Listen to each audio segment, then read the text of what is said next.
London feels like a very modern metropolis. But look beyond the traffic and the flashing signs, and you'll find layers upon layers of history. Tonight, we'll learn how a small Roman settlement grew into a sprawling city, home to nearly 9 million people. London has survived invasions, plagues, fires, and even a tornado, to become one of the world's great capital cities. We'll start with a surprising find beneath Trafalgar Square. And from there, we'll follow the city's relentless expansion over the centuries. So just relax and let your mind drift as we explore the sleepy history of London.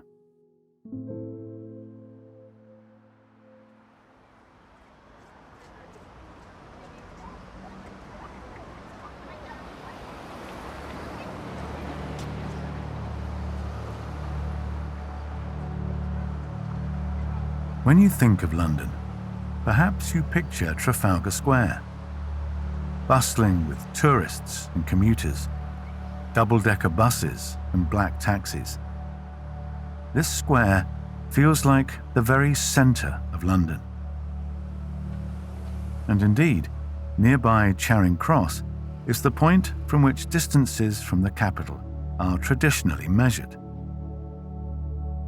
As the location of the National Gallery, and with Nelson's column towering over the square, there's also a real sense of history in this part of London.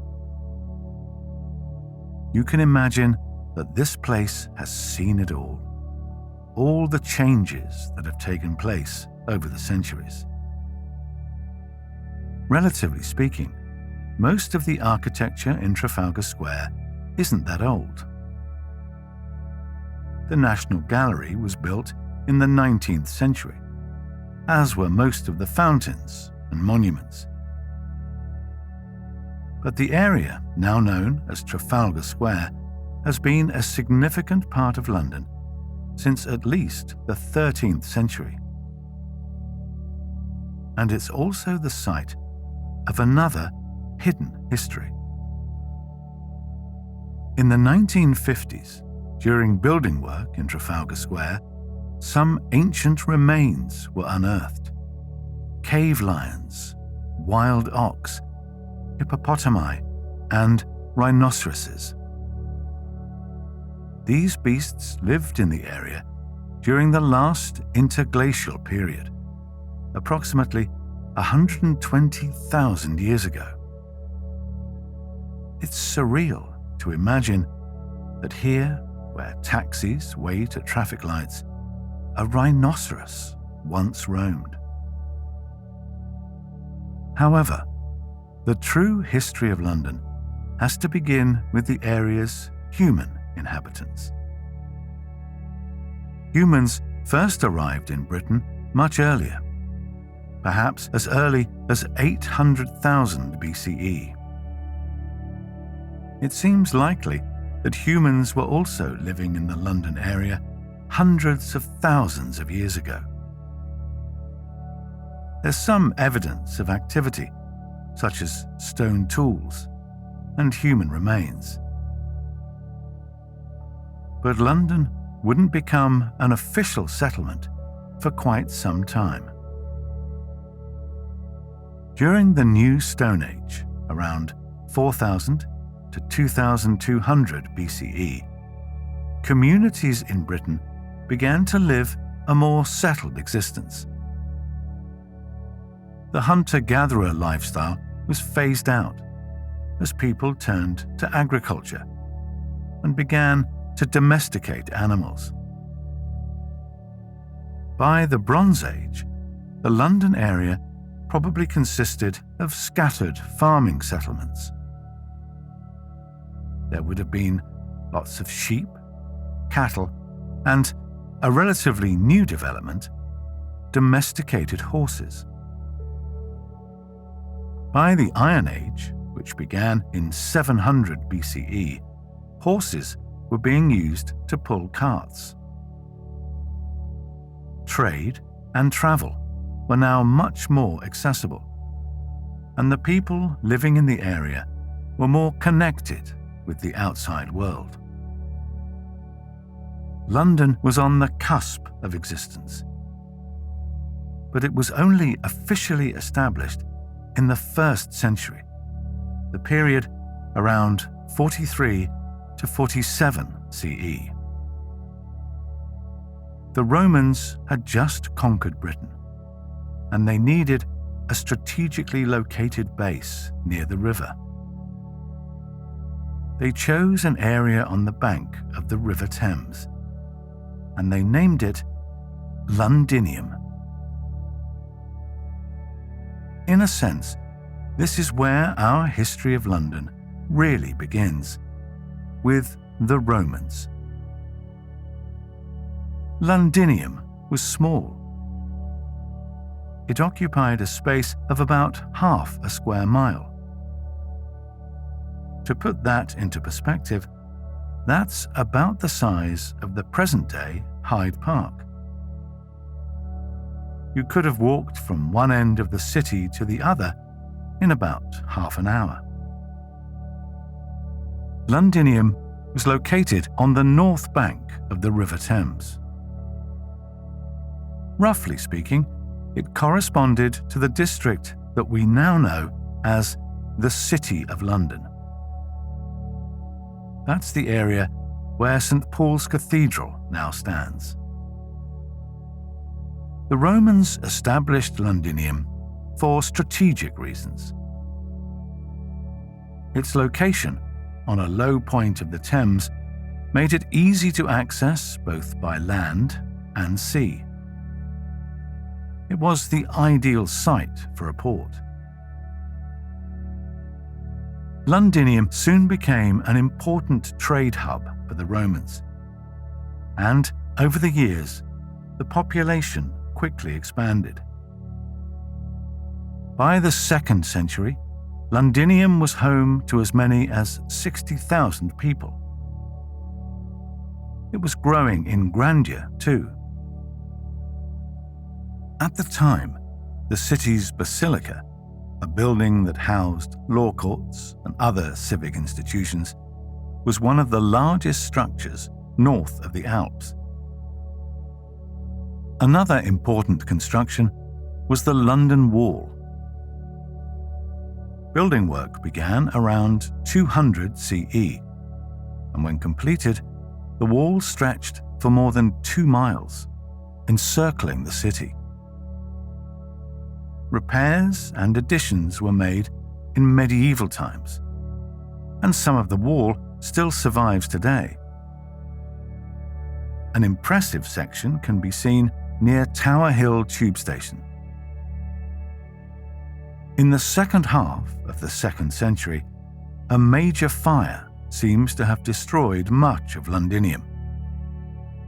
There may have also been a plague. Whatever the cause, the city's population shrank. This was a pattern that would often be repeated over the years to come. Expansion, followed by a disaster, then a period of rebuilding and growth. In Roman times, Londinium never quite regained its former glory. But it was still the capital of Roman Britain, and it retained a reasonably sized population. These days, London is known for being an incredibly diverse and cosmopolitan city. And, to some extent, this was also true from the beginning. Londinium was a melting pot. From DNA analysis, we know that many inhabitants came from continental Europe, while others had Middle Eastern or North African ancestry. Some people would have come to Londinium for work, soldiers, for example, or merchants. Though not everyone got a choice in the matter. some of the city's inhabitants were slaves, forced to migrate with their masters. Again, this would be a recurring theme in London's history. As with so many other cities, it's often been a place of inequality. In the early 5th century, the Roman Empire was under strain. Overwhelmed by economic problems, political turmoil, and attacks from barbarian tribes, something had to give. So, in the year 410, when the British begged the Roman Emperor Honorius for military assistance, he declined. This effectively marked the end of the Roman era in Britain. The people of Britain and Londinium were on their own. The following years are a bit of a murky period, historically speaking. There's not much in the way of archaeological evidence or written records, so we don't know exactly what was going on in Londinium. But while the city wasn't abandoned overnight, it did fall into decline. Without Roman wealth and protection, deterioration was inevitable. We can imagine Londinium as a much smaller, humbler city, buildings falling into ruin and the great walls overgrown. Eventually, the city may have been abandoned altogether. After the Romans left Britain, some new settlers arrived. They were Germanic tribes originating from the countries now known as Germany, Denmark, and the Netherlands. Some may even have arrived while the Romans were still in Britain. However, most migration and settlement took place during the 5th and 6th centuries. These settlers would come to be known as the Anglo-Saxons, and they would dominate Britain for 500 years. Just like the Romans before them, the Anglo-Saxons needed to establish some new settlements. Instead of taking over the old Roman city of Londinium, they decided to settle just outside the walls to the west. By the late 7th century, there was a new London, Londonwich. The name meant London Trading Town. Like Londinium, Londonwich was strategically placed on the northern bank of the River Thames. It occupied the area that we now know as Covent Garden. Today, many of London's theatres are located around Aldwych. The name Aldwych means Old Settlement or Trading Town, a reference to the area's Anglo-Saxon origins.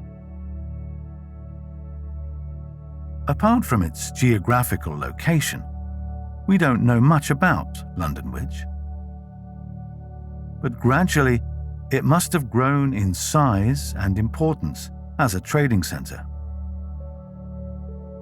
A significant development took place in the late 9th century, during the rule of Alfred the Great.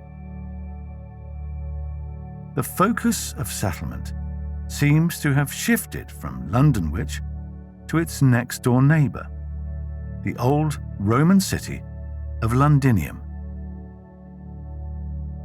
One likely reason for this is that Londinium still had its Roman walls. These were refortified to provide protection from Viking invaders. So, what was once Londinium became the new city centre. It was known as Londonburg. But from now on, to keep things simple, we'll just use the name London. Though the name was first recorded as early as the 1st century, it wouldn't become widespread or formalized until much later. The Anglo-Saxon era might be considered a new start for London, a city both young and old. It marked the official beginning of the City of London, a specific district that still exists today. To an extent, its boundaries are still marked by the old Roman walls. These days, the London Wall is just a monument. But in Anglo-Saxon times, it offered much-needed defense. Back then, London probably felt like a rather precarious place to live. From the 9th century onwards, there were frequent Viking invasions. London Bridge may have even been destroyed in the early 11th century during an attack led by Olaf II of Norway. Some believe that this event might have inspired the famous nursery rhyme, "London Bridge is falling down." The population of Anglo-Saxon London fluctuated over the years. But at its peak, it's estimated to have been no more than around 15,000, about a quarter of the size of Londinium in its glory days. Anglo-Saxon London seems to have been a modest hub of trade and commerce. But again, it couldn't compare to Londinium. And in terms of architecture, it had nothing to rival the grandeur of the old Roman monuments. Nonetheless, the city was gradually taking shape. In 1042, after a period of Danish rule, Edward the Confessor became King of England. Edward was an extremely pious Christian, and he ordered the construction of a grand new church west of London. Westminster would later become part of central London, but in Edward's day, although it was geographically very close, it was still separate. The church that Edward commissioned came to be known as Westminster Abbey. He also had a palace built nearby, allowing him to oversee the work. Edward lived just long enough to see the consecration of Westminster Abbey. His project had some important consequences. It established Westminster as a place of both religious and political significance. And again, while Westminster was not yet considered part of London, we can see the gradual westward spread of the city. Edward the Confessor died in 1066. His death sparked a succession crisis, culminating in the Battle of Hastings. The Duke of Normandy, better known as William the Conqueror, became the King of England. This was the beginning of a new era, both for the country and its soon-to-be capital. Within the next decade, William had begun a major construction project, a fortified tower to the east of the city. It was known as the White Tower, and it was the first building in the complex that would become the Tower of London. The site would expand over the years, with additions from subsequent rulers. The Tower of London was a castle a citadel, a royal residence, a prison, and the home of the crown jewels. The tower would play a key role in English history over the centuries. If you wanted to control the country, you needed control of the tower. In early medieval times, Westminster was not yet the official seat of government. However, it was becoming more firmly established as the centre of political power. Grand government halls were built in Westminster during this period. And by the late 12th century, London had its first ever mayor, a sign of the city's growing importance and need for governance. The population was steadily growing. In the year 1200, London had about 30,000 inhabitants. And by 1300, the population had grown to 80,000. It was by far the most populous city in England, and among the largest in Europe. While London was smaller than Paris, it was now larger than Rome, which shrunk to as few as 30,000 inhabitants during the medieval era. One of the reasons for London's growing population was immigration. Many people moved to the city in search of commercial opportunities. This included merchants and traders from countries such as France, Denmark, and Germany, as well as a large Jewish community. However, there was ongoing tension and anti-Jewish violence in the city. And by the late 13th century, London's Jewish community had been forced to leave the country. Unfortunately, even the most diverse and cosmopolitan cities have a darker side to their history.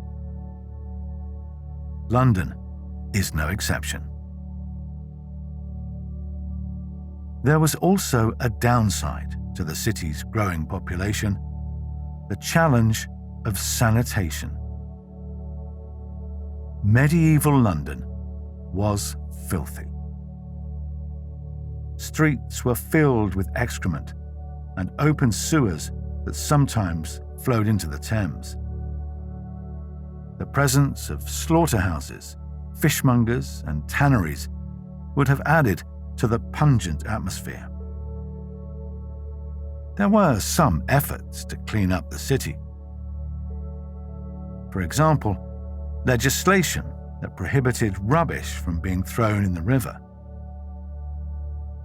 But, on the whole, London would remain a dirty and polluted city for centuries to come. Poor sanitation aside, medieval London seems to have been an impressive and even beautiful city, with its palaces, mansions, and churches. In this period, many churches were built or rebuilt, including the church that's now known as Old St. Paul's Cathedral. There had been a church on Ludgate Hill since as early as the 7th century.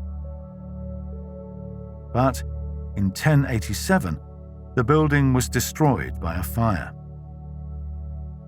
The construction of the new cathedral began soon after and continued for more than 200 years. By the early 14th century, St. Paul's was one of the grandest churches in Europe, a vast structure with a tall spire and beautiful stained glass windows. However, this is not the St. Paul's Cathedral that we see today. The old St. Paul's was destroyed in the Great Fire of London in the 17th century. But we'll get to that later. Another victim of the city's frequent fires was London Bridge. Over the decades, the wooden bridge was damaged by a succession of fires, and even a tornado in the year 1091. The tornado wreaked havoc on London, destroying hundreds of buildings. In the words of a contemporary historian, it was a great spectacle for those watching from afar, but a terrifying experience for those standing near. The wooden London Bridge sustained significant damage over the years.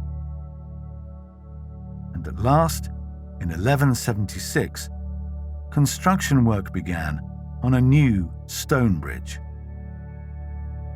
This grand structure was lined with shops and houses. At the time, it was the longest inhabited bridge in Europe. London Bridge would remain the only stone crossing over the Thames in central London until the 18th century, when Westminster Bridge was built. Poor sanitation, fires, and natural disasters were not the only challenges facing medieval London.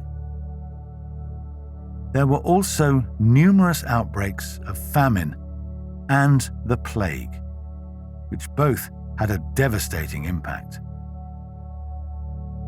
The bubonic plague, known as the Black Death, struck in 1348. In London, there were as many as 200 fatalities each day, and it would take more than 150 years for the city's population to recover. But recover it did. And while the late medieval period was a difficult one for London, the Tudor city would slowly bounce back. The Tudor period in England began in 1485 with the reign of King Henry VII and ended in 1603 with the death of Queen Elizabeth I. Generally speaking, this was a prosperous time for London. The city was quickly becoming one of the most important centres of trade and commerce in Europe. Companies formed to take advantage of new opportunities, not just in continental Europe, but also Russia, the Levant, and even the Americas. Filled with bustling marketplaces, London was transforming into an increasingly wealthy and dynamic city, one that could rival other European capitals. And despite further outbreaks of the plague and other diseases, including the mysterious sweating sickness, the population of London continued to increase. During the Tudor period, the city grew from 50,000 to 200,000 inhabitants. Once again, this was due in part to steady immigration. Foreigners flocked to London and the settlements on its borders, such as Southwark, Shoreditch, and Clerkenwell. These towns and villages would gradually become part of London itself. Many of the immigrants in this era were Protestants. They were fleeing persecution in Catholic countries such as France and Spain. But London wasn't always welcoming to these new arrivals. Xenophobia was common, and some immigrants would end up leaving England for the Netherlands, which was seen as a more tolerant place. London's growing population required more space. While legislation attempted to contain the City of London, inevitably it began to spread beyond its walls. In the 16th century, the urban sprawl moved both westwards to the area known as St. Giles and eastwards. This era saw the development of areas that would later form the East End, places like Spitalfields and Whitechapel. In a relatively short space of time, fields lined with hedgerows became streets lined with small houses, tanneries, and breweries. East London was home to many of the city's poorer residents. Others lived across the river in Southwark, or within the old walls of the City of London itself, often in cramped, overcrowded housing. Aristocrats, on the other hand, enjoyed more spacious, luxurious surroundings in areas such as the Strand. However, many mansions and palaces were built outside the city, in what was then the countryside, places like Lambeth and Fulham. One of the most extravagant Tudor buildings, Hampton Court Palace, was built 12 miles away from the centre of London.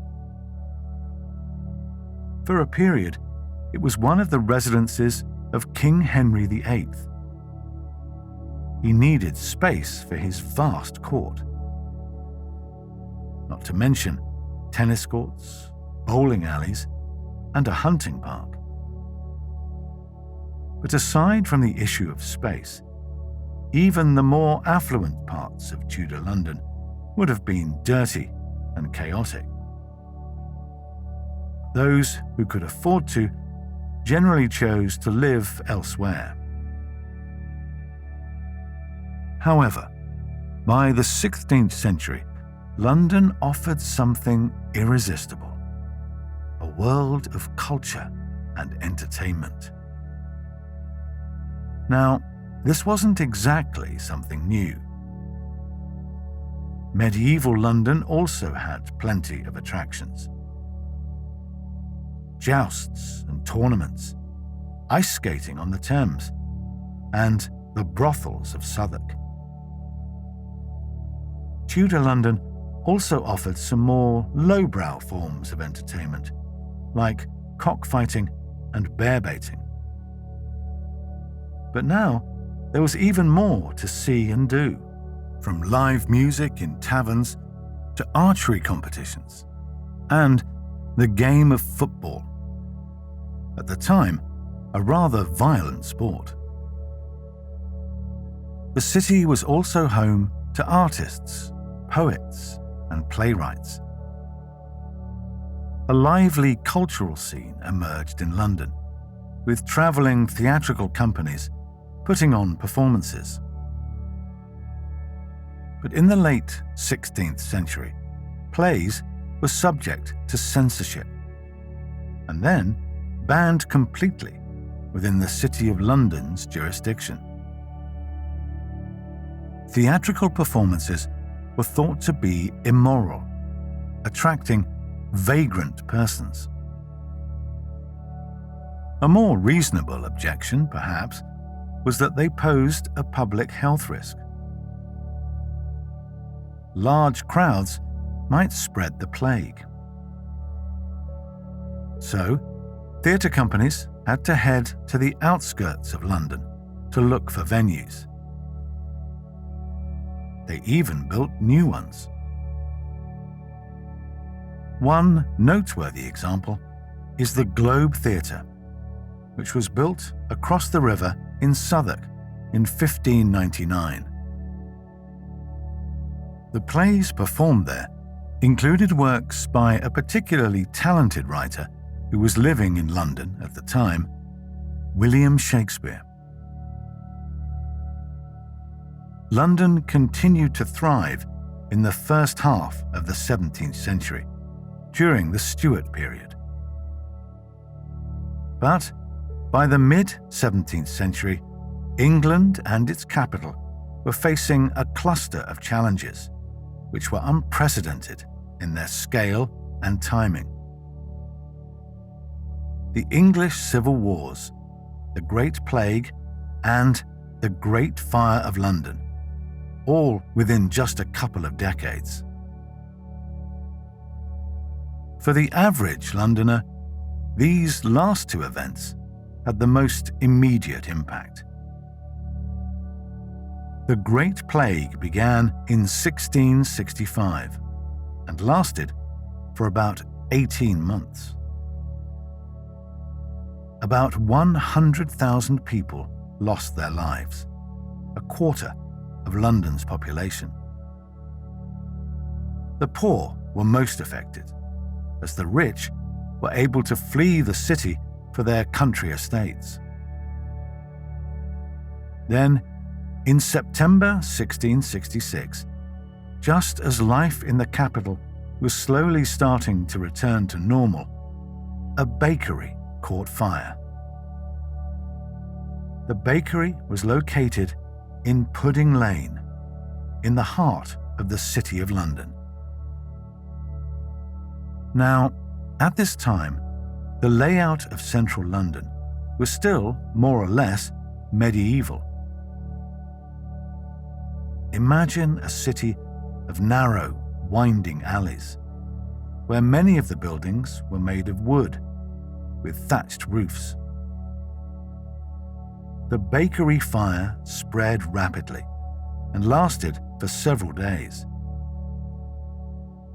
It destroyed much of the City of London, gutting buildings and leaving many people homeless. Samuel Pepys, the famous chronicler of London life, climbed a church steeple to look out over the smouldering ruins of the city. He described it as the saddest sight of desolation that I ever saw. In the aftermath of the fire, much of London had to be rebuilt. This included the city's great cathedral, St. Paul's. The new building was designed in Baroque style by the renowned architect Sir Christopher Wren, who also oversaw the rebuilding of many other churches in London. For more than 200 years, St. Paul's was the tallest building in the city, dominating the skyline. And to this day, with its elegant facade and majestic white dome, it remains one of London's most iconic landmarks. Another consequence of the Great Fire was that many Londoners were pushed outwards. The fire, combined with population growth, accelerated the city's spread both east and west, as new homes were built. Over time, areas such as Soho, Bloomsbury, and Covent Garden became residential neighbourhoods. The unstoppable urban sprawl had begun. Over the following centuries, many surrounding settlements would gradually be swallowed up by the expanding city. This explains why some present-day London neighbourhoods, Islington, for example, or Hampstead, have such a distinctive feel. They were originally separate villages. This period of war, disease, and disaster in the 17th century inevitably took a toll on the city. But London was resilient as always. The 18th century saw a period of rapid population growth, geographical expansion, and a booming economy. In the early 18th century, the population of London was about 630,000. By the end of the century, around 1 million people lived in the city. There were a few factors behind this robust growth: declining infant mortality, rising fertility, and increased migration. Many French Protestants migrated to London during this period. There was also a significant increase in the Irish and Jewish populations, as well as a growing black community. Some black Londoners were in domestic service, while others were people who had formerly been enslaved. They'd arrived in London via the Caribbean or North America. This included veterans of the American Revolution who had fought for the British. In many ways, 18th century London was a thriving, prosperous city, enjoying a golden age of culture. Famous institutions like the British Museum and the Royal Opera House were founded during this period. And there were many important writers and artists working in London. But there was also a darker side to the city. Poverty remained widespread, and violent crime was common.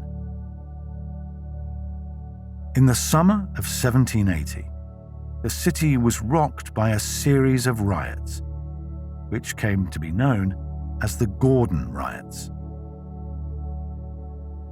Initially motivated by anti-Catholicism, an incident of looting and burning escalated into days of rioting.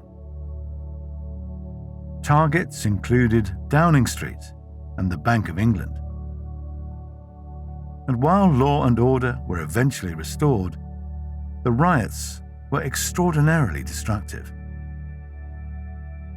The property damage in London has been likened to the levels of destruction in Paris during the course of the entire French Revolution.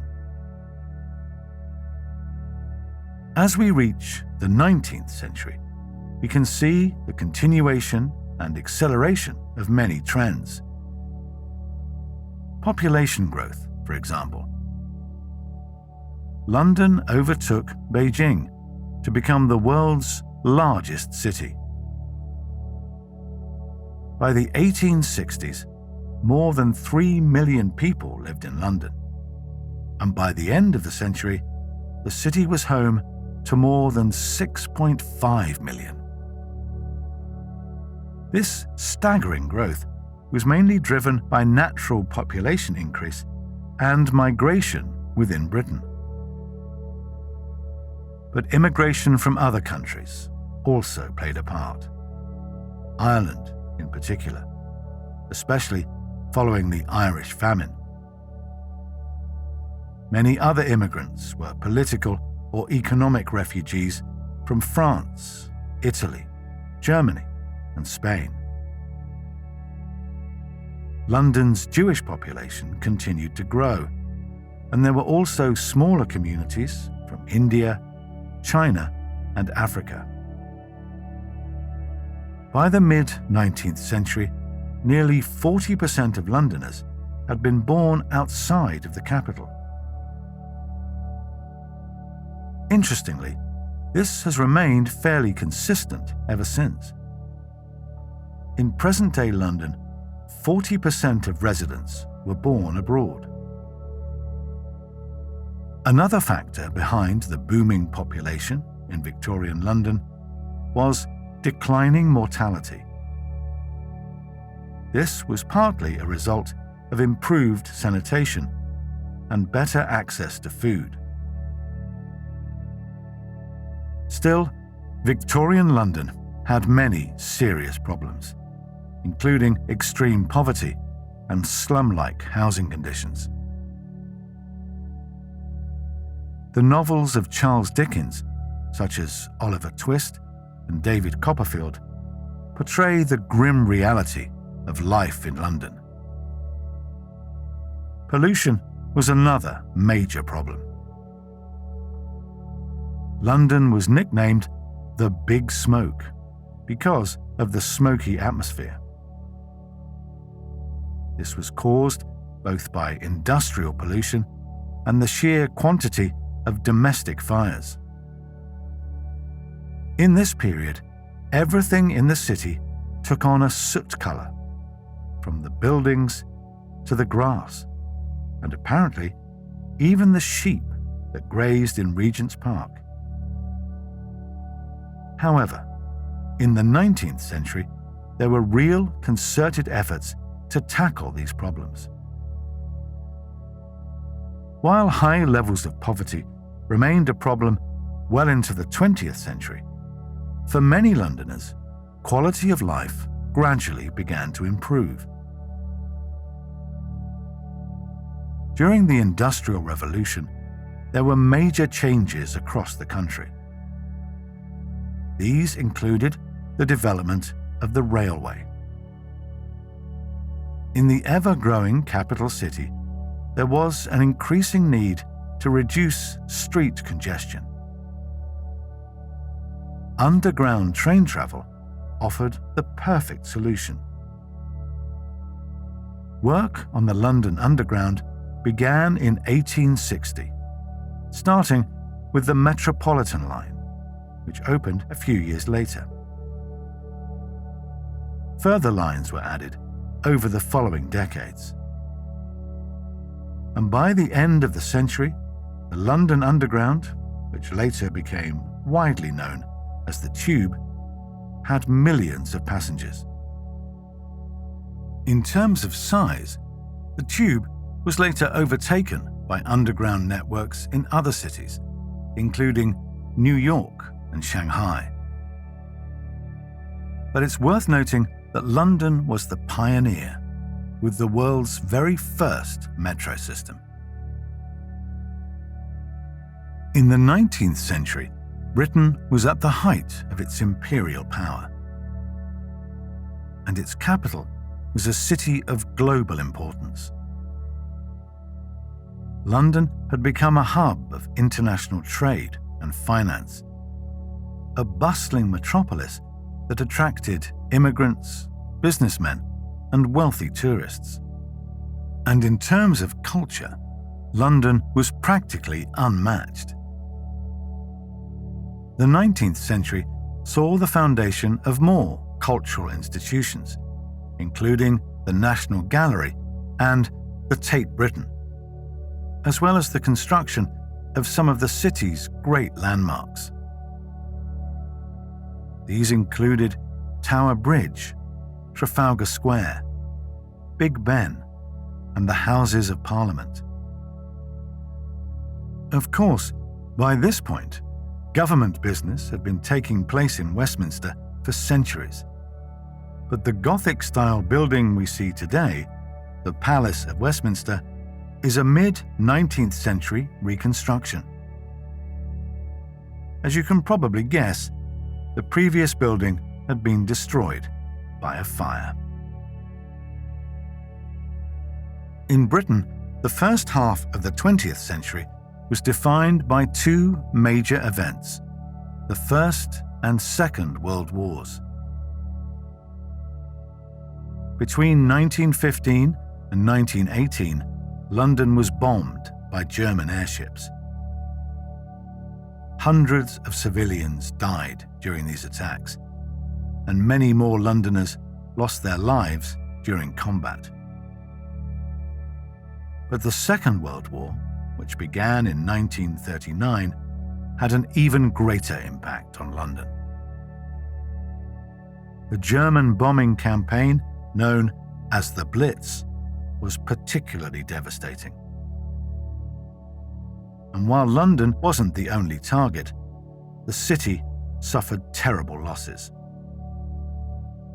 It's been estimated that during the course of the Second World War, as many as 30,000 Londoners were killed, and 1.5 million were made homeless. In 1939, London's population was huge, close to 8.6 million. But London was no longer the world's largest city. It had already been overtaken by New York City. And in the decades following the Second World War, London's population continued to decline, particularly in inner London. There were many reasons for this change, but in part, it was due to housing shortages in London. In the aftermath of the war, many Londoners moved to the surrounding suburbs and towns. These places offered not just housing, but more space and cleaner air. And from the 1960s, for a complex variety of reasons, the government encouraged people to leave London. Towns in southern England were expanded, or even created from scratch. Milton Keynes, for example. The geographical expansion of London also slowed down in the mid-20th century. This was mainly due to government policies that aimed to limit urban sprawl. Increasingly, Londoners were pushed either out of the city or towards the edges. The population wouldn't rise again until the early 1990s. As London became a global financial hub, offering work opportunities and a higher quality of life, it became desirable once again. Today, almost 9 million people live in London, more than ever before. And the population has become even more diverse.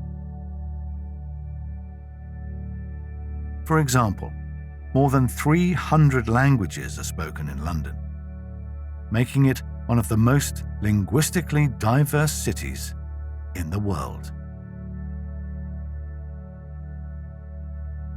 Historic buildings like St. Paul's Cathedral have been joined by towering new additions to the skyline, such as the Shard, a 95-story skyscraper. London is no longer the world's biggest city, but it remains one of the most important and influential capitals in terms of finance, culture, and tourism. And it seems likely that London will remain a global city for the foreseeable future. But beyond that, it's hard to say. Perhaps London will continue to grow, not outwards, but upwards, with more high-rise buildings. Or perhaps the city will shrink in size and importance as technology and remote working cause the population to disperse. One assessment we might make, looking back, is that London peaked in the 19th century. But then again, it depends on how you look at it. Present-day London is not without its problems. Yet, by many measures, the quality of life for the average Londoner is better than it's ever been. And just imagine the inhabitants of Londinium if they could see the capital today. The lights of the West End, the gleaming skyscrapers, and the streams of traffic over all those bridges with the Thames flowing beneath. It's something beyond their imaginations. London has undergone countless transformations over the centuries, rising from the ashes again and again. Whatever comes next, it's bound to be extraordinary.